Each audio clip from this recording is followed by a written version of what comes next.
Hello, everybody, and welcome to Live Long and Podcast, TNG review series. It's been 26 years almost, but we're just getting started here, aren't we?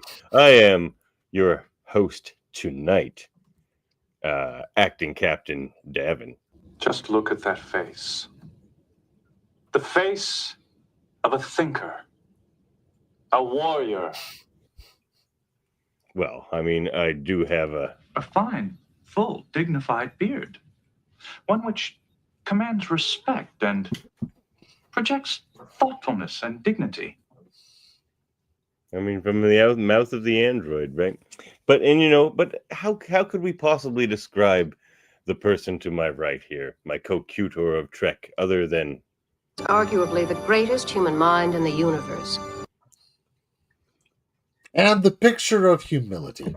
Hello, it's me, Dave. I mean, that might be how we describe the person at the bottom here. Oh, true. Well, to know me A is man to love me. For all seasons. A man of limitless accomplishments and unbridled modesty. To love me is to know me. We have Dave to my right and Justin to the lower red regions. A Schizoid Man himself. And we have a cat. We have Lulu. And out on an away mission, we have actually from the captain's yacht. Who am I kidding?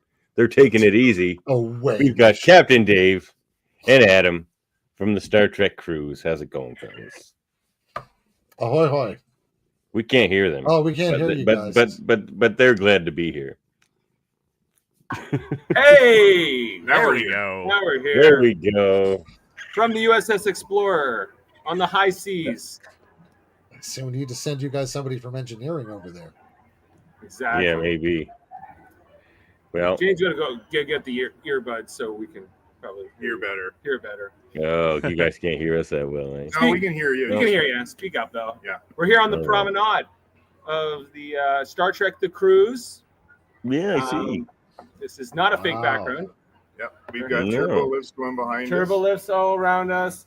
We got fancy wear. We got people. This is formal night here on the cruise. There's a turbo lift right behind us there. Yeah. And then the whole, whoa, look at there is the Star Trek The Cruise. Whoa. We're right above the EMH bar. Holograms only, or everybody welcome? Everyone's welcome, not just holograms. Good. You know, so Are they serving synthahol or? they are serving whatever you would like. You know, the good stuff, the special reserve guiding keeps under the bar, as well as not. As long as there's something green, I'm on board. It is green, much like Adam's outfit tonight here on formal night. I just ran by Jeffrey Combs and Casey Biggs up on the running track before this. Tell Jeff, give Jeff my best. We've never met, Name but I'm drop. gonna I pretend will when we I have. see. I get a photo with him in a day or two. I think. And we've seen Tim Russ about 1,000 times. And what's his name? John Delancey. John Delancey. Tim And Roxanne Dawson. Thank you. She was hanging out with Jonathan Del Arco the other night. Going along with her husband. And last night we watched an opera little thing with, oh my gosh, Robert Ricardo. Yeah, he had like these opera singer with him, like one of the greatest opera singers in the world. His name is Arturo something. And he was very good, and they were all very good. It was very good. It was a great show. Of course, Adam hasn't been here for the entire time. He had to be rescued from being stranded on a deserted island somewhere. Yeah, I ended up missing the start of the cruise, but I joined yesterday, so everything's good now. We're fine. Yeah, it's A all half good. day at Rurapente, but he's all the better for it. Sort of like briefly that. diverted to City My Alpha first 4. travel day to catch up with it was pretty rough, but anyway, we're good now. That's good. That's good. We're here to review Schizoid Man. We will, but listen, if we see anything interesting that we're going to point out along the way, we will. We'll make hand signals. Like who's that coming down the elevator? Hey, who are you? Person in the elevator. Like there's Turbo some lift. Anyway, great Turbo lift. costuming and great stuff Yeah. that you might want to see. So All right, let us know. Let us know. Thank But yeah, we're here to review season 2, episode 6, The Schizoid Man, or as cousin Dave would say, Schizoid Man. Schizoid. hey, we were wondering today whether they could actually call it that today. Why is it What? offensive? I think if you call somebody a schizo, that's kind of offensive. But, Yeah. Oh, but it's like a Schizoid, term. Schizoid and schizo are two different things. Yeah, schizoid personality is, or schizotypal personality Oh, are we should different just- kinds of, Oh, and Jane is here. of psychological In her formations. Mhm. They're not necessarily, I mean, probably to use it in the sense where you're trying to use it as a pejorative is still probably rude today as it was ever, but no, schizoid or schizotypal are I will. I just simply diagnostic terms. Mhm. That's why we have you here. All right. So, And for WMIS training. Hey, I can also do that. Awesome. yeah. Well, Well, opinions? opinions on this episode? I would have liked to have seen it as the role was written. I think it was Patrick Guggenheim, Guga something. Most people might recognize him from Guga Jew, I Braveheart believe. or something. I remember him as somebody's dad in The Phantom. That's what it was. In The Phantom with Billy Zane, he was the Phantom's dad. But it's an okay episode. It's a good Data episode. It kind of sets up themes again for Measure of a Man. For a season 2 episode, I don't hate it. I have some notes probably, but I mean, the first 2 seasons of pretty much any of the Star Trek series, you can have a plethora of notes on a lot of the episodes. Overall, though, I didn't mind having to rewatch this one several times because my attention span is garbage right now. My attention span lives in the trash, so don't even worry about it. Dave, what about you? Well, it's hard to say that I love the episode, but Ira Graves has got to be one of those great Star Trek heels. You know, he's just the worst. You know, he's like, when you learn about Picasso's personal life, he's that bad, right? Like, he's just an awful, entitled, puffed up, pretentious, urgent turd of a man. We can't be talking about this Ira know Graves. him was to love him. Right? And He to wasn't a love him space groomer at all. was to know him. Precisely. Crazy ass space. Those who knew him Loved him. loved him, while those who did not know him Loved him. loved him Who from literally afar. could not stop saying enough about himself. How can you not love that? Come on, like that's Oh no, speech. honestly, watching Brent Spiner ham it up in this episode is just great fun. It's just so cringy. It's a fun episode in some ways. It's, again, I very much agree. For season 2, it's pretty good. Yeah. I remembered not liking it. I remember when I said I would do this episode, I was like, I don't like it though. Like, I remember not liking Ira Graves and this whole, like, I'm in love with this woman who I'm pretty sure has been under his care since she was a child. Yes. So like the whole thing is Allen like, they always do that in intensifies. early TNG. Like there always has to be like some weird old dude. Anyway, so so that's problematic and not very enjoyable. But then like the data is so funny. Like the whole beard thing is funny. The beard When he's thing. Graves is Oh, funny. yeah. Was that from this episode? Yeah. Oh, Yeah, my. yeah. I haven't watched this episode in a long. I know it, but now that you put that into it, it makes it even more. That is a great little. When I stroke it thusly. Did you damage your face, Dana? Did you damage your face? Your face? Well, yes. There was actually a scene written for this episode that came after the Riker beard joke, where they come back in and Brent Spiner is in a bald cap because he thinks it makes him look more distinguished, That is a bit which I too thought far. would have been, Oh, but again, man. maybe a bit too far. Yeah.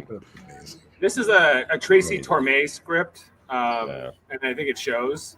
Did he write the Royale as well? He must have, right? Like, I think he did. Let me yeah, see. if anyone can look that up. I'll just Appreciate yeah, it because Tracy Torme's scripts have a distinct style to them. I think.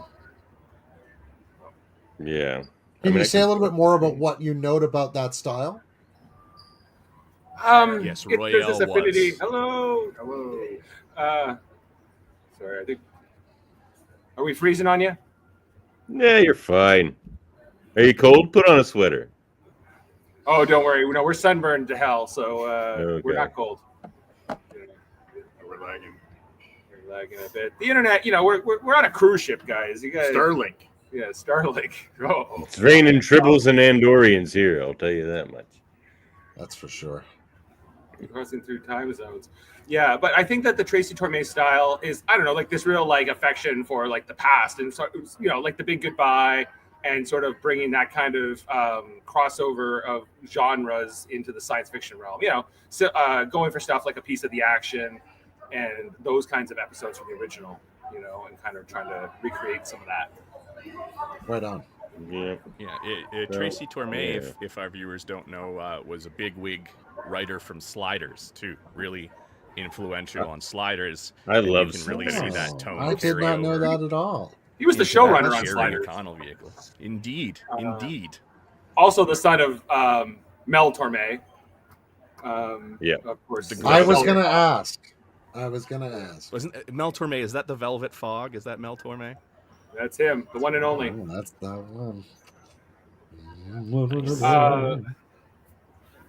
it also makes me think of that. We saw the Rat Pack show here the other night with Casey Biggs, Jeffrey Combs, Ethan Phillips, and Vaughn Armstrong. What a show that was, and like a throwback to the Sinatra kind of style, dirty jokes, humor, all that kind of stuff. Snapping away. It was maybe my favorite show of so far. Oh yeah, they're good, man. Vaughn Armstrong's just like a super cool guy, man. He is, but he seems like a super nice guy too. Like, Yeah. The nicest guy. Yeah. Well, let's move through this episode a little bit here, shall we? In the traditional style, as is of course tradition. So what do we got here? We got Dr. Pulaski. I still like her. If you take season 1 Beverly and season 2 Pulaski, I like Pulaski more than Beverly. But I will agree with that. Pulaski I just didn't goes when I on was younger. So prejudiced, so hard though.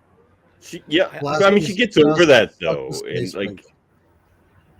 She does have, for a single season character, she does show more growth than most characters do in several seasons on this show. A little bit at least in how she treats Data by the end of the season is a little. It's not great, but it's a little better.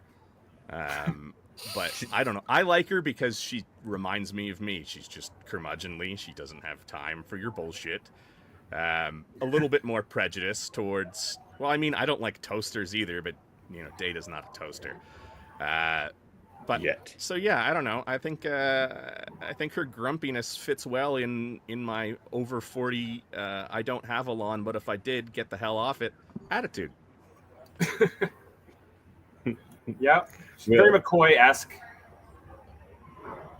Yeah, but like she doesn't like androids, so she has a biology bias. But at the same time, she'll like inoculate herself against Klingon tea just to do a Klingon ceremony with like Worf. So she's like very respectful of, you know, sentient or not sentient, but like biological species. She's a biologicalist. I guess so. A biologist. She's a biologist. Well, I mean, in an interesting way, that is a theme that comes out later really strongly. You know, and another episode that you already mentioned from this season is really the founding of it for later stuff like Picard. But that question of synthetic life versus organic life is really, it's rooted in an interesting way in this episode. I think this whole season, that theme comes up in so many episodes, really coming to a head in Measure of a Man, obviously, which I think as an episode, and I'm probably going to get flack for this one, but I think it might be my favorite Star Trek episode of all time. It's one of mine. Which It's incredible. Measure of a I think Man. it blows. I gave it an 11. I think it blows out of the water. The episode with the flute. I think too. It blows out of the water any of the Borg episodes. Yep. And the entire series of Voyager, I can't think of a single episode that I could hold a candle to that to. Deep Space Nine has some, upon my rewatch, I will say, Davan, I do like Deep Space Nine a hell of a lot more than I realized I did. It's pretty great. But in all of Trek, I think this, or Measure of a Man anyway, is number one for me. So this Justin, is let me ask you because this. it leads into that. Do you prefer Measure of a Man or Far Beyond the Stars? Far Beyond the Stars for me, that's for sure. That is Sophie's choice. That's hard. It's because they're such strong philosophical episodes. But I think for me personally, and I mean this is probably my privilege speaking with this one, the Measure of a Man hits harder for me topically, but historically, Far Beyond the Stars should be taught in classrooms as far as I'm concerned. So they're both up there in my top 5 for sure, but I do like Measure of a Man slightly better. Maybe just because I love Data. I think there are episodes of TNG that have a bit more emotion for me, but also have I might like The Wounded better than Measure of a Man. I really like The Wounded. That's a beautiful episode. It is. As far as TNG episodes go. But I like a bunch of DS9 episodes. What about the Schizoid Man? Let's talk about the Schizoid Man. I agree. Bring it back. So we have Deanna here, and she's hamming it up. That's when she's good. That's when Marina Sirtis is really enjoyable. It's when she's having a good time and hamming it up. When she has to do serious stuff, it doesn't always land, I find. She's fun in this one. Yeah. Sometimes. Yeah. So she's just laughing it up here. They walk in and see if Data has a broken face. It's not a great fake beard. It's actually kind of a very bad fake beard. It's kind of scary. I mean, Look at it. Look at the it fits with his bad fake hair, though. Yeah, it does. Yeah, fair enough. Like, it looks totally artificial. Android hair is just not the best. I think you should have kept this for the whole series. I don't understand what happens. Riker would have to shave again. They couldn't have 2 bearded leads. It's not exclusive. He doesn't have dibs. He wasn't so solid before the beard. Data should dibs. have gone straight to a Totally had band dibs. for the rest of the series. Look at that beard. That's Boom, Dib's boom, beard. Right there. I think they should have given that's him. one of the thinner Riker beards. But... Worf was forced to shave the sides down. He could only have a beard, like a goatee. Mr. Worf. I said trim those sideburns. It's not regulation. Those sideburns. All of a sudden, Worf became Ken Griffey Jr. for Mr. Burns. And then you got the lower deck kid standing in the background going, Data. That was Boggs, wasn't it? Wasn't it Boggs that he hit? No. Boggs or Mattingly or something. Mattingly, wasn't it?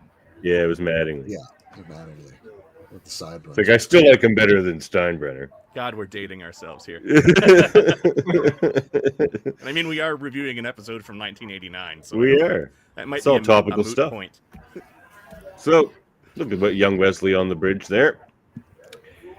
The doctor just seems to come up whenever she feels like it. This That's episode the aired beauty the of being a week doctor. after You my can do 5th birthday. So isn't What's it that the- they decide that the Enterprise has to go one way and they have to drop off the away team and leave them for a while? Yeah, exactly. They we just get like our- just have enough time to like warp in, like beam them down and get out. Right? And we get Our Salar, non-white which is transport awesome. at warp reference. She's Dr. well, Stellar. she plays many things, right? But she's fantastic. Susie Plaxton, yeah. Yep. Introduction. Mhm. You know, again, love Beverly and everything, but if like she just took over for Pulaski after season 2, I would have been fine with that too. Oh, that would have been a really interesting direction. Also, Yeah. yeah, Vulcan Doctor for a whole season. Mm. She's Mhm. referenced in a number of episodes, but this is the only time we actually see her on screen. No, she's 2 episodes of Salar, I think. Is she 2 isn't it? episodes? I thought there was 2. Maybe not. They talk about her all the she's- time. Like, it's a- Susie Dr. Plaxton Taylor. is great. But this is one of those episodes actually where they say there's more than one doctor on board too, Mm. which kind of makes Oh, sense. sure, There's yeah. a crew of 1,000 and Yeah, you would need, especially when you have to do major medical missions sometimes. or battle. Right, and so they have two Yeah, doctors. yeah. It's not like the ratio of a GP to patients. This is going to be more like, like a tertiary care hospital or something, or a small one. So Pulaski has to go one way, and now they have this other Mhm. doctor to fill in, right? Which I think is interesting. Now they have old Graves and Yeah. his young object of his One eye goes desire. one way, one eye goes the other. Yeah, I don't like Graves. Like the actor doesn't really do it for me. I mean, he's fine, I guess, but he I've doesn't enjoyed him in come lots across. of other roles. Yeah. But, Graves is just such a heel. Oh my gosh. He just doesn't come across as the smartest guy in all of humanity. It's a tour. No, and the whole Sun Yi situation he's got going on Yeah, makes me uncomfortable. me too. Get out of here, Graves. I don't want to look at Jane Moore. Now, Susie Plaxton I'll look at. She's always captivating. Is she also back this season as Kalar? Is that Was that this season? Is that this season? Yeah, Matter of Honor is coming up Yeah. in a couple episodes. Is that one? Look at that look. Is she in that one? yeah, I But believe. she's great. She's great as the Lady Q as well. She's good, always good. And that Andorian. Oh Yes, yeah. Simeon from Oh yeah, I exactly. always forget that. She's the Andorian. Yeah, not the good one. The evil. Not the one who dies and No, really no, pisses off Shran. Not her. Okay, so Tail- who plays Talus, Ira? not Talus. Yeah. Who plays Ira? He is great. You This like is him? William Yeah. Shepard. William Morgan Shepard, I think is his name. Yeah. He's been in like everything. Yeah, I know. I know. Yes. But the uneven eyes, like he's got a face, like he's just Yeah, What's like the main? Oh yeah, absolutely. he does. Look at that face. grandpa. Okay, the here's my whole- question, he too. even grooms Data. The face of a thinker. A Now, warrior. The face of a thinker. if Ira Graves taught Noonien Soong everything he knows, right? Yeah, That's that's yeah, okay. Yeah. But like Ira Graves seems younger than the guy we're gonna meet in like 2 seasons in the episode Brothers, who's supposedly the Noonien Soong. And like, so was he taught by a younger man? Is that what happened here? He learned I think- everything from him. I think he's just full of himself. I don't think Me he too. actually. I think he was just grooming Data to get Data's trust so he could transfer his mind into him. I don't think he actually ever knew Noonien Soong. I think he's Or that much of a creep. Mhm. Well, it seems like a Oh, weird you thing to think make that up. whole but thing is a lie? Just Oh, to I think the get whole thing was a access lie. to data. And if you think about it, even though at this point they wouldn't have known the Noonien Sung, but if you look at what we know of the Sung family and their very strong genetic ties to how Brent Spiner looks, you can safely Strong say genes. that Noonien learned a hell of a lot from his really shitty ancestors, probably more than he learned from Space Woody Allen here. Well, it's also, I think, in Graves' character to imagine that whatever his contribution to someone might be would be the definitive contribution, So in that sense, even if he'd met Sung at a conference once, Yeah. Yeah, and he'd had a probably still say the conversation exact same thing. and was like, "Yeah, He just has Noonien, you're on to something." He's like, "Oh, clearly he took everything he knew from me." I'm basically your grandfather. Call me Gramps. Call me Grampy Graves. I like that. Grampy Graves. How many pseudo parental figures does Data get over the course of this series? See, Not that's including another thing. Millard. I'm so glad Measure of a Man's coming up because I'm kind of done with Pinocchio Data. He's fun in this one, but I like when they make him a more serious character, and they don't. I mean, really even when deliver. his android mom shows up, you're just like, well, look, another mom, another parental figure for Data. Fantastic. And there was the one with the crystalline entity, the mother who lost her son. She's not exactly a parental figure, but she's definitely she feels like she's family in some way to the Omicron Theta colony, and his origins. Mm-hmm. So and they had B4 and lore and all these, right? So it's a lot compared to they some. go back to the same well an awful lot. I think Measure of a Man changes the show. I think it makes the writers look at Data differently, and it's a good thing. But we're talking about Schizoid Man here, right? Yeah, I know, but Measure of Thanks a for Man. bringing us back. One day, thanks, Adam. That's That's why you're here. And we need. Is this the one time Adam is the only one who knows what show he's on? This is a record, people. Mark it down. Mark it down now. All right. Thank you, Davan. Well, I give credit where credit is due. Oh, yes, you do. All right. Well, so he's doing the whole Grampy talk with Data here. It's kind of weird. I agree with Justin. He's icky. I don't like Graves. Oh yeah, he's icky as hell. And look, she always looks sad and weirded out. It's just weird. She never has anybody who's her own age or friends. No. Imagine living with this guy. Old guy. Looking at her creepy with his lazy eye all the time. They just realized who he was, by the way. He played Klingon. In Star Trek 6, he's the warden of that Rura Penthe colony. Oh, wow. No stockade, no guard tower. Right. He's that guy. And that's the same year. No, that's 2 years later. 91 is undiscovered, right? He plays a good Klingon. I like him better as a Klingon than Graves. And he was a Vulcan in the 2009 Star Trek 2 as well. He was one of the Vulcans who Spock flips off, where he's like, "Your human mother. They're just the your disadvantage." He was on the council. Yeah, and then Zachary Quinto was like, "Live long and prosper. I shove your sights, Academy." Going a rider all the way. That's it. My imaginary sister was right about you. And by the way, the Kobayashi Maru is about experiencing fear now. Anyway, moving on. So we have Data still talking to this guy. Always looks like he's on the meds. He's on the good stuff. Okay, I want dying.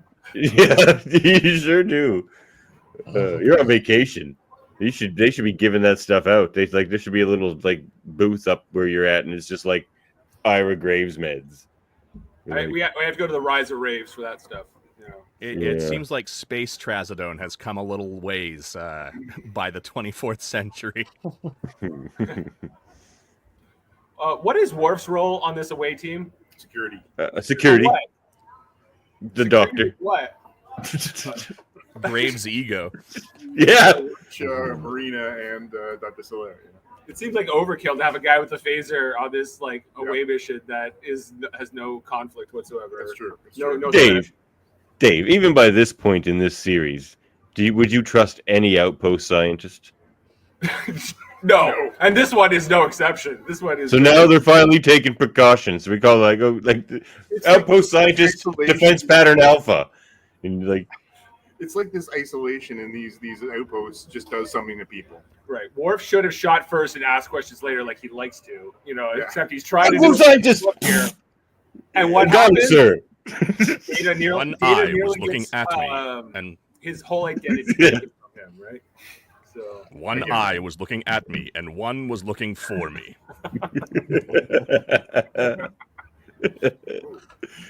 As someone with a lazy eye, I feel like I can make that joke. it's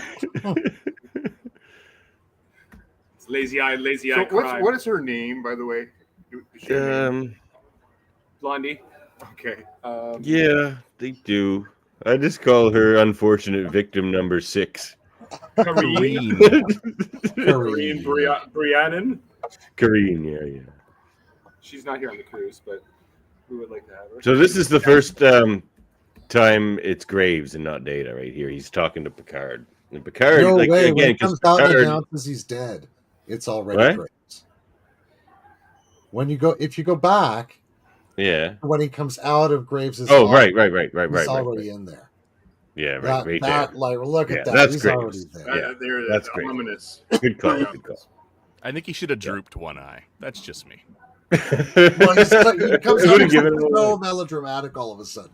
It's like, oh. But again, another problem I have with early TNG is they don't know how to write Picard smart. Like, he has to just be very stupid to move the plot along. They don't know how to find an intelligent way to do that. He's just like, oh, Data's clearly acted differently, but I won't notice at all because I'm season 2 Picard. Yeah. It's not like I guess he should be like, what if Data was taken over by this old man on the planet? I should be immediately suspicious. That's Worf's job. He fails at it here. Again. Yeah. Yeah. Oh, and In here, by the end of this scene, they all should know what's going on, and they don't. And it's just kind of frustrating. Oh, that's just the most. But it's the best awkward scene thing. ever. I have some words, sir. That Picard wants to do this whole ceremony for this guy, and Picard gives words, and Picard didn't even know him at all, right? Picard has a line for everything. Sure, but that's what you do at funerals. I don't know how many of you guys have ever done many funerals, but I've done a ton of funerals in my life. You've done more than the rest of us combined, I am certain. When you have to speak about somebody at a funeral, very often you haven't known them very long, but lots of other people have known them for a while. So what he's done is likely spent some time just learning about the guy's life. He's also spoken to this person, learned a bit of that stuff, and he's trying to sort of speak to universal themes about grief and loss. But it does seem a lot why do they put him on the transporter pad and not shoot him out the little pod thing or whatever? The setting does seem a bit overly grandiose, and I don't want to disagree with you on that point. Why do they put him in the white shroud thing? Oh yeah, that too it seems They like cleaned him up. maybe They made him look good. They closed his eyes. He's got the Van Dyke now. He closed his eyes, gave him a shave. He looks so funny there. He just looks so, then they go look at that face, and it's just hilarious. Sure. The way he smiles at himself. Look how this guy looks at himself. Dead self. He looks at himself in the mirror like that. It's his one true love right there. It is. And Sailor just hates him. Sailor's this is dumb. Yeah. Can I go back to work now? I hate this guy. She's like, on the panel is when you're playing a Vulcan, you obviously have no emotion, but it's always behind the eyes what you're really feeling. And if you look at Solar, it's all there. It's all there. I'm done with this shit. I am over this. they could have gave I should have Spiner gone an to Emmy the for this Science episode. Academy. This is Starfleet bullshit. Oh my god. Data's having so much fun here. Or Spiner, I mean.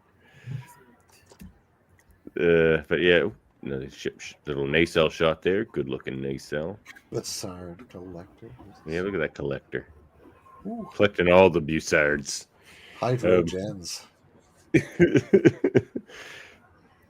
Yeah, so the crew and innocent victim number 6 are down on the planet. She's crying because, Stockholm Syndrome. Now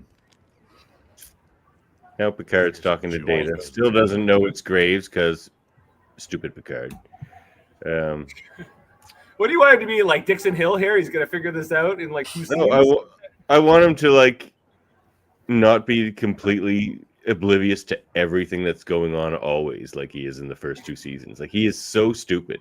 Like You think, Picard, season Riker 7 takes Picard would- Riker season takes 7 that Picard role would later. figure it out soon. Like, would Yeah, it figure this out faster? But They the writers of the show always need an idiot, and it becomes Riker later, or sometimes Worf, but usually Riker. Where Riker, watch for it. Most of his lines on the bridge are, "I've never heard of that," or "I don't know anything about that." Riker's just a dummy. Obvious. we gotta fill But, 45 minutes here, David. Like we can't get to the end that fast. Like it's like No, but I'm saying the writers could write do you intelligent ways like they do later and in other series, like Deep Space No, Nine. I No mean- one is ever this stupid No. or oblivious. Yeah, did have, yeah. like, whoa, How do you But- fill there we are. 45 minutes without an idiot? I'm saying that's what I'm 45 saying. Well, minutes, you have to have idiots. in, You got to do a in class this- L probe on who are the biggest idiots in Star Trek and why. it might be The season 1 Herbert Picard. rundown. We should, Or we should season save 5 that Riker. save that for the holiday season this year, and we'll do that as the Festivus episode. There you And go. we'll air our grievances with the idiots of Star Trek. Yeah, there we go. All right. So moving on. I mean, this is like Deanna. I think she's getting suspicious. You know, She's starting to look feel at that face. Something feels wrong, Captain. She's got her back. Everything's fine, Deanna. It's still season 2. Okay, the bigger idiot here is Deanna, because Deanna can detect when Data has emotions. So why can't she detect that Ira has emotions? The way they write her powers is wildly inconsistent. Yes, true. But It's weird, 'cause- theoretically, she's more responsible here than Picard, who doesn't have those powers at all. Like But sometimes she it- can okay. pinpoint one person out on a planet she's not even on. They're just floating around a planet. So- She's like, there's somebody down there who's upset. And sometimes she's like, there's too many people in the bridge and she can't focus through the noise. Right. Just to Jaemeel. play devil's advocate, in the episode with Tin Man, which may be after this, so maybe sort of moot, I forget. The think it is fellow after there And O'Brien. loves spending time with Data because there's absolutely nothing there hmm Yes. For him, yeah, it's true. for Damn, him. Albert. And I don't know if that would be true for Troy as well, but Data may be one of the only people that You should really get a holodeck that guy. He would have been better off, just on a deserted moon somewhere. Yeah. Stick him in a hard drive. Well, so he's getting mad. He thinks everyone's flirting with his girl. There's sometimes when Getting Brent, upset. really, because they've already been through the whole thing with lore, right? I think that it does give credence to the whole, you should be able to spot the data, and just those facial expressions on Brent's Yeah. minor, are clearly more lore than they are data. Yeah. They do figure it out. It just takes maybe 10 minutes longer than we'd like, but they got to fill the hour. Yeah. It's Well, and I think yeah, we're it's also dealing there with the difference guess. between episodic and serial storytelling. Right? Like, in part, if this were a DS9 episode or a later Trek episode, they might pick up more on those continuing things. But in TNG, they really tend not to as much. shuffle It takes along. quite a while to get into that sort of Yeah, it really does. stride for them, Mhm. which is understandable. I mean, Well, They're we're trying still to build very a new much like style with of doing Star Roddenberry Trek. in the mix Yeah. here, right? well, Mhm. Gene is Gene, Tracy Torme, and Richard Manning, who, for our Farscape fans, is really big writing or a writer on Farscape. Those are the 3 writers on this one, and I think even as I've started to watch Farscape, the first few episodes again, and I can sort of see some of the writing parallels between some of the stuff in this episode and some of the over-the-top Farscape Farscape is stuff. glorious. It's so much It's much fun. better than I remember. Oh, it's so good. It's so but- good. It just But gets yeah, no, I think this episode in particular does suffer from that episodic versus a serialized version of Star Trek, where, I mean, this whole season, if it had been serialized a little bit better, I think could have been a great season, given some of the philosophical threads that run through it.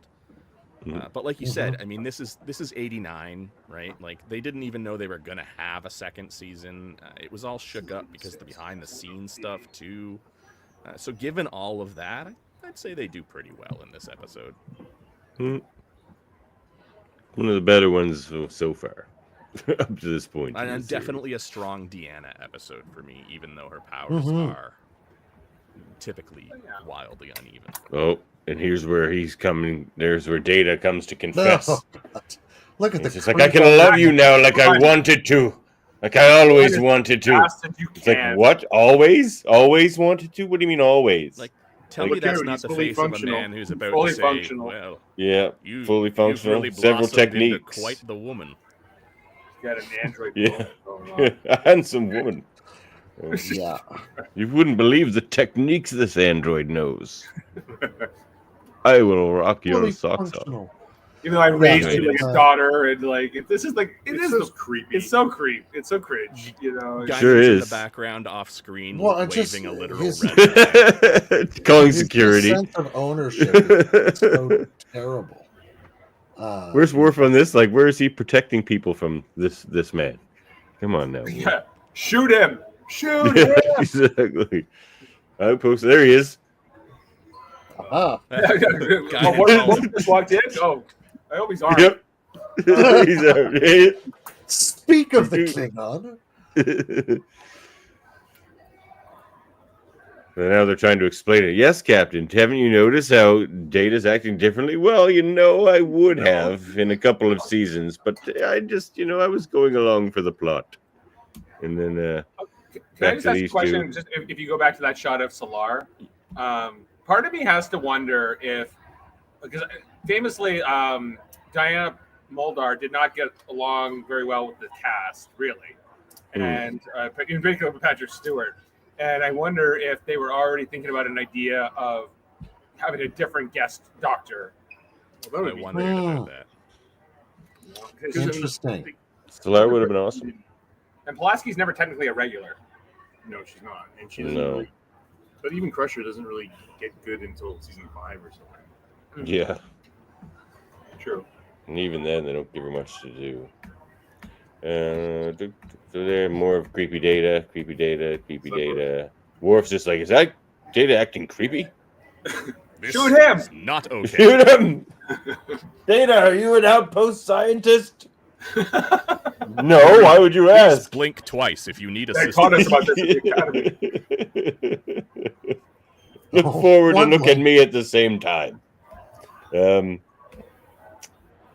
Warp core. Always a good place for a chat.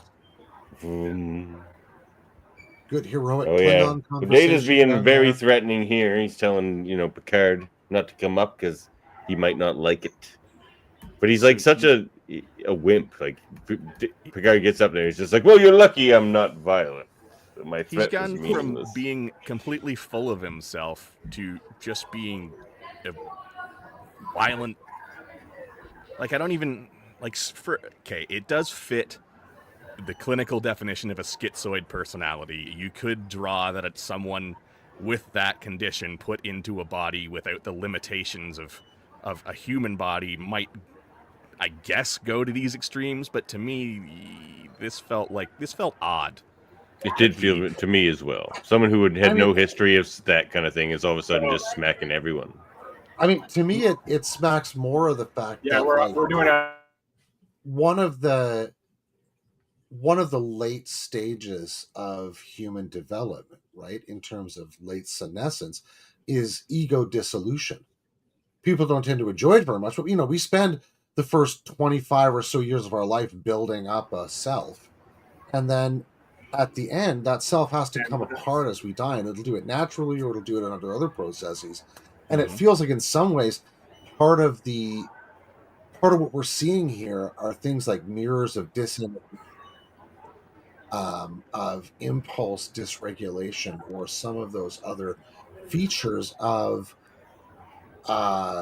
ego disintegration or dissolution that's occurring under a disease process like an advanced dementia or something like that, right? Because Yeah.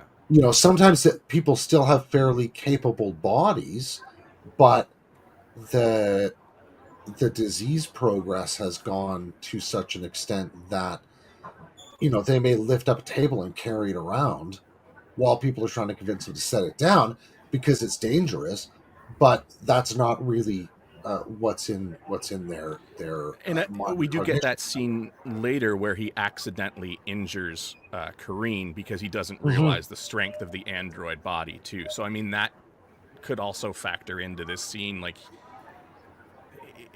especially because in his human body he would have had emotional like safeguards, whereas in Data's Mhm. body but he doesn't have those either, right?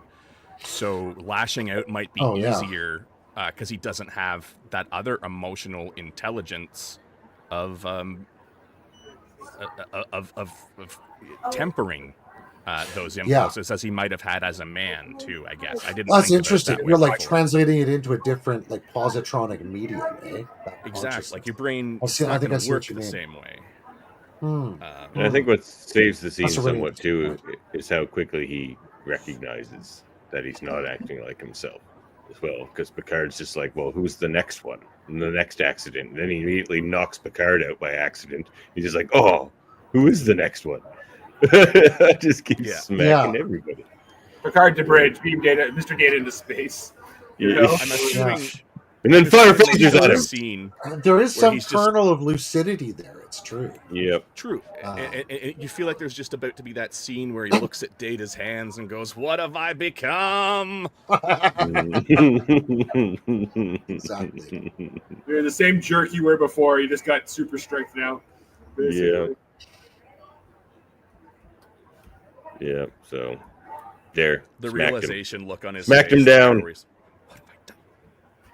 have I done? Like, oh my god, Captain! What have I done again? Yeah. I've extended my life, but then they find Data on the floor unconscious. A couple seconds later. That's the same spot where Lore left him, isn't it? Yes, roughly. Yeah. For the amount of times they find people unconscious in their crew quarters, I'm starting to see why the Enterprise was carpeted. Yeah. Good point. Especially since Frakes had a bad back. Actually, just soft foam. Yeah. There's like memory foam floor. There's a 4-inch foam pad under all the Enterprise carpeting. The Enterprise is fully ergonomic. I mean, how can you argue? How can you argue with facts? Like, no. But so yeah, they find him there, and he's pretty funny when he wakes up because he just starts talking like Data, and they're all like, "Oh yeah, that's Data." Graves isn't that good of an actor; he couldn't pretend to be Data. He'd all be like, "Yeah, stop looking at my girl." Like, he's not making those smarmy faces anymore. So now you get to have a life, meet a guy, raise a family, maybe. Yeah. But isn't the end of this episode that he says, or we find out from the note that she reads that Graves has put his memories into the computer, his knowledge, but not his personality? Yeah. I don't buy it. I'm starting to. Well, they said that would have been a great pickup for another season, right? Graves, Secret Moriarty. I think they implied that he didn't have the technology to put his personality into it. He that could be only had the technology to do the informational kind of transfer.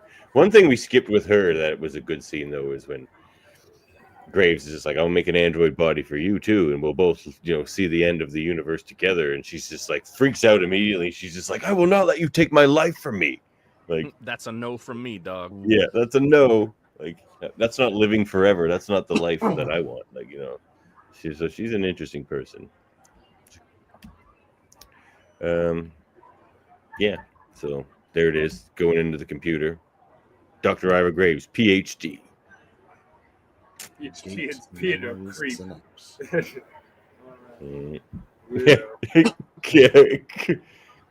Scientist. Creep. Yeah. Maybe the king of the creepiest outpost scientists. Hey guys, if you want to see Yeah, more maybe. of this, we could do a Yeah. rating. And we could maybe take a walk down on the main promenade if you want to see. Yeah, sure. Hold Oh, on. yeah. Hold on down there. Sam's Yeah, calling I'd for a see that. tour. He also asked a question about, is there a TV on the cruise, and is there a Star Trek channel on the cruise? And Sam, I'd like to tell you, every channel is playing different Star Trek movies, different episodes. Sam, it's very dangerous. Like you go to bed and you can start like the motion picture and then watch every single movie right through the end and then start again. Yeah. You So put the I Voyager assume- channel on, you put the T Space 9 channel on. It's all here. You can do that now. It's called Paramount Plus. This is what you're. I assume this is what you boys have been doing this whole time, and then going to sick bay and mainlining caffeine so that you don't actually need to sleep. Something like that. I was going to say, but Davin, are you doing that on a boat? No. No. We're I on a mean, my host might start floating We're on here a soon. boat. But They're They great do at need nautical pashmina themed Afghans. Exactly. Oh. I got my flippy floppies. hold on now. It does Bring look up like this- quite a vessel back there. Yeah, Those- let's do ratings and then get to that. All right. Well, Let's do ratings. Yeah. my ratings here. Do I have my ratings here? Oh, I gotta switch this. Hold on. I think my version of the ratings there, Dave, might be read only though, so I don't know that I can change anything. Well, here's TNG ratings. So let's share that. That's not it. There we go. Share. So, You may have to unhide columns there, Davin, just to let you know. Do you know how to do okay, that? well. No, I don't have to do anything. We're just gonna go look. There it is. Schizoid Man. See if I can change put anything in. Oh, what would I give this one? I give this like a 5. Oh, I can hit it. Nice. Just the All right. No fun facts, Yeah. Sam. It's funny, but it's like also half about just like a creepy kind of like sort of pedophile. I don't know. I'll go 5 on this one too, Davin. Yeah. Okay. 5 for cousin Dave. All right. me, So you know- okay, how do I bring other people in here now? So select column H there, or W, I mean. W. Yeah. Or even if you just click those little arrows there, like those, yeah, those should unhide the these? columns next. Oh, this one. Oh, No. No, Or that's just- not it. We can figure it out later. Oh, like this. Like this. These ones here. You have to like select all the columns, like sort of like across. It's sort of drag it. like that. No. Don't worry about it. All right. Well, I'm going to give it a 7. I love either the way. look that- at it. Okay, okay. Then right click, Right click, click. right As you click and start put moving, shit was like, hide. no, Unhide not that. columns. There you go. Ah, I did it. You did it. Look at Can I get a that. round of applause, please? That was pretty big for me. Good, thanks. All right. So who do we got here? What does Jane want to give it a rating? Is she still kicking around there? She left. I don't know where she went. Okay. We're listening to us. Yeah, she could only. Yeah, it was, we had to turn. Adam, what do you give it? To know this episode is to love this episode. Oh God. I'll give this a 7. That in itself is great. Yeah, oh, it is. It's why it has a 5. Justin, 7 as well. This is what JT does. 7. Oh yeah. Where can we put Puxley's rating here? He can be Shives. Put it under Shives for now. I'll fix it later. Yeah. All right. What do you want to give it, Dave? I think it's a 6. 6. All right. So what are we averaging here? It didn't count the So you averages. just copy the that 3.9 there. You see that in the yellow column? Yeah. Control C, Control C. and then click on the one below and Control V. This V is or B? Davin Computers. V or B? V. Control V. So yeah, but Like we can get Velociraptor. There you It's go. a 6. We're averaging a 6. Well, I that's was pretty correct. good for this episode, I think. Yeah. Not bad. Not Yeah.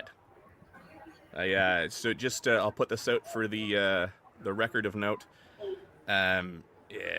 At my funeral, whenever it should happen, the smuggest of my friends is to lift that entire eulogy, and then once it's finished, sing Blue Sky as off-key as possible until people start to leave. That's so write that down. Make sure it happens. All right. Okay. Anyone else want to give Measure of a Man an 11 while we're here? All right. Let's get out of here. Well, do you have any fun facts or anything like that, Justin? Oh, I do. Before we start the Okay. tour, let's see. What do we got? We got fun facts with Justin here. There was a flipped shot when the Enterprise returns to Graves' world. The registry of NCC 1701D was mirrored. Shades of Grey has a connection to this episode. Let's see, what else was there? That's pretty much it. I already said about the Picard bald cap thing with Data. I wish there were stills of that available. The landing party is one of the only where at least one member isn't 100% human. And the scene where Troy has to leave when she's looking at Data's beard is actually unscripted because Marina Sirtis literally couldn't stop laughing at how ridiculous Brent Spiner looked. But LeVar Burton and Brent Spiner stayed in character, and so that is a completely genuine reaction from her when she has to excuse herself. Oh, She was I love actually that. excusing herself from the set because she couldn't stop laughing. First away mission with no human crew, huh? How'd that away mission go? Well, Data got co-opted. But yeah, let's go to Adam and Dave for a tour. Okay, so All we're right. in the turbo Tour lift. time. Turbo lift. Oh. We're going down to 5. We're going down to the promenade right now. It might be a little noisy, so just be. Are you disappointed that it doesn't not. have one of those TOS So knobs to cool. turn? Boo. Yes, actually. Boo. We talked about that. Yeah, I'm a little Even, like, disappointed too. If you have a look here, guys, like even like the turbo lifts themselves are labeled turbo lift. That's cool. Nice. I'm so now. You know what? I'm so jealous already that I'm just the jealousy is amped up every second of this tour. This is Yeah, an well. incredible experience. I'm not to cause any jealousy or FOMO, but this is an amazing time. I got to tell you, what a convention! Because a lot of the modern conventions are mixed of everything. This is pure Star Trek, and that's really nice. And Let's there's just show this. 3,000 people. They've got this amazing backdrop here. People get their pictures in front of. Yeah, Wow. we got to move because they're doing pictures here. But Down here, we are now going to the EMH hub, the emergency medical hologram, emergency mixology hologram. I'm sorry. Ah, Go order a warp core breach. See what happens. World Core Breach. and you got people in. People are lining up. Oh, it's the next. Okay, go find the back room where the Ferengi are playing Tongo. That's where I want to go. For Robin Curtis and Savick pictures right now. She's in full makeup Beautiful. for the pictures. Now we're heading down the promenade. We'll as we pass things, I will point them out to you here. But there is a there's Robin Curtis right there. right there in full uniform. Let's get her on camera. We're using a laptop here, so We're allowed to do this. Hi, Robin Curtis. That's pretty awesome. she's heading over to her backdrop here. You see? Yeah, there she is. That's Robin Curtis with the ears. Everybody. So, Pretty very good. and all Hashtag my favorite Savick. Hashtag my favorite section. We're heading over here to the Kapla pub, which everyone will yell Kapla at you as you go by. Do it. The internet, everybody. Kapla! I want a kapla. Kapla! Nothing? I hear no one say kapla. Kapla? No, there's no Kaplas right now. It's kind of a lower key night, maybe. Bit of a No, subdued crowd. Where are the Klingons in the Ferengi? That's where the party is. There we go. There we go. There we go. My favorite here too is like the hairstyles by the Kazon is like the shop you can go to get a do, if that is your style. And up here we have the Nebula Coffee Company, where it's just, there's coffee in that Nebula. You get your coffees here. There's the Tuvix Transporter Repair Services, and then underneath it says Tuvix Transporter too soon. We're heading at the end here at the promenade, and this is the Voyager Lounge, where we do some smaller events and different conversations with the people who are present. I did a whole thing with Nicole DeBoer with the it was like Build an Alien, kind of like Build a Bear, but we can go down one level. Down to one level. Here, let's go down. Yeah, one. At which point are you below sea level? We're gonna have to take the lift. Okay. To get down. Let's do that. Oh, I hear me some Voyager music. Me Oh yeah, too. the music is going on all the time. They're playing this one song that is really driving me nuts. I gotta tell you. All I'm saying is I'll believe you guys are on a boat when I see proof. They don't have the Enterprise theme playing constantly, do they? Not constantly. Well, you have heard That it. would make Yeah, I've us heard it. a long road. It would be a short road to the nearest speaker, I'll tell you that. There's only one definitive version of the Enterprise theme, and that's Cousin Dave and I. So I think plain and simple Taylor's I feel like I know needs I We know. lost. now they're back. to do Sorry, a cover of elevator. On a Boat, but it's on a ship, Oh, and it's Star is this where Trek. they do the themed. makeup right over here? Yeah. Let's You show could them. probably do that. It's over there. This way. I will lend my lyrical abilities if you require. No, we can't. We got it. Yeah, do it. That'd be Oh, great. Pike's Kitchen. This is the Captain Gorn's Oh, we'll walk through the casino. and the Quarks Casino's up here. Oh, Yeah, I want to go to the gig. I want the Ferengi. Show me the Ferengi and the Is there a Klingons. Dabo table anywhere? Dabo! Are there Dabo! Dabo boys and Dabo girls? Oh, I feel like Dabo! Yes. Great. You were saying they're Scotties. Yes. Can we show you on camera, sir? You have to see this fella here. There you go. that's a great, Oh, that that's a bloody Scotty? great costume. You were a hero in World War II, sir. Resurrected. Exactly. Now this is the Quarks Casino. It's good if you bring lots of platinum with you. You can see here the sign. They're frozen up again. Apologies. We are on the move. Can you? Are we not moving, guys? Or Oh yeah, no, it's a little spotty, but you're doing hopping okay. along. Well, it's a little quiet here in the casino at the moment. Sometimes you freeze up like Andorian breast milk. Even like the game tables are all branded Star Trek here as well. So like this is the blackjack table. That's so awesome. Look at her jacket. Love that. Oh, there's one of those leather jackets. This is over by the makeup. Well, I feel like I've already experienced the whole thing. I'm glad I didn't pay any money to go. 'Cause I wish it was Now, not right on up- a boat. Right over here, You don't like people can get boats? makeup done. I don't like You can- boats. I've seen people being done as Klingons, Calaxians. Now, let's say a Borg makeup is being done this time. Nice. They also have this cool like stand-in Get in there and you can picture. Watch. He's going to be an action figure. Oh, I thought it was the gas chamber from like that Enterprise episode, and he was gonna go in there and get gassed.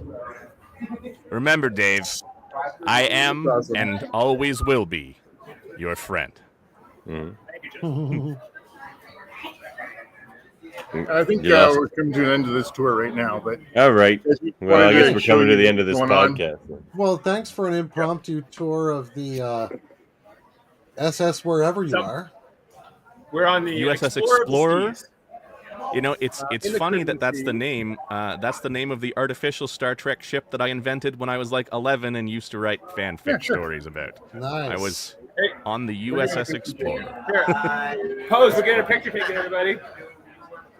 no, with we the want- laptop.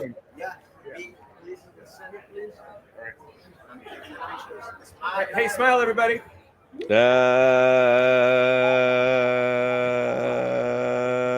See, it's like we're there. See, it is like we're there. Downstairs is Studio B, where I saw Tim Russ play. So, does this mean on my next EI report I got to say I was out of the country at some point? Is that what just happened? You were on a boat. You did it, Justin. You got over your fear of boats. Tavern is on a different deck. Honestly, when it's that big, does it even feel like a boat? Like No, you don't feel like you're. Yeah, I didn't all. think so. You feel like you're in a hotel unless you're like above, right? It's one of the favorite movies, everybody. Some First Contact, perhaps? No, that's Nemesis. Nemesis. Nemesis. Right. With Blue Sky, actually, the scene. I guess we've done a full circle here. Right? Yeah, we're pretty much done. So, do you want us to take you anywhere else? To the transporter room to. You can take me to Riza. Me there. Yeah. What about Jamaharon? Take me to the stars. Jamaharon. Set a Where's course. the Jamaharon fun room? Well, morning. Chase Masterson was hosting the Riza party the other night, the Festival of the Moon. Let's go get another Kapla, and that'll end the night for these guys. Yeah, we're gonna. You know what they say, when the Horgons are rocking, don't come a knocking. This is going off the rails. Ray Vaughan, the Voyager's 30th anniversary. There's a lot of Voyager themed things here as well, or special emphasis on Voyager this year.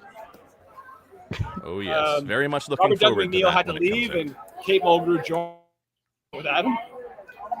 Oh, Kate Mulgrew's there? That's awesome. She's here now. I haven't seen her yet, but I heard her. She did the all aboard call. Yep. That's good. Yeah. Come in for some hair-raising deals. 20% off here at the Kazons. Vulcan Organ. Okay. The Organ Exchange. So, guys, Do we're they gonna beam end worth this with of, just one more Kapla. one more Kapla. Okay, one more time, guys. 1, 2, 3, Kapla. All right, yeah, with that. Whoop. Well, I Thanks, think guys. there's only one thing we can say after that. That's true. End transmission.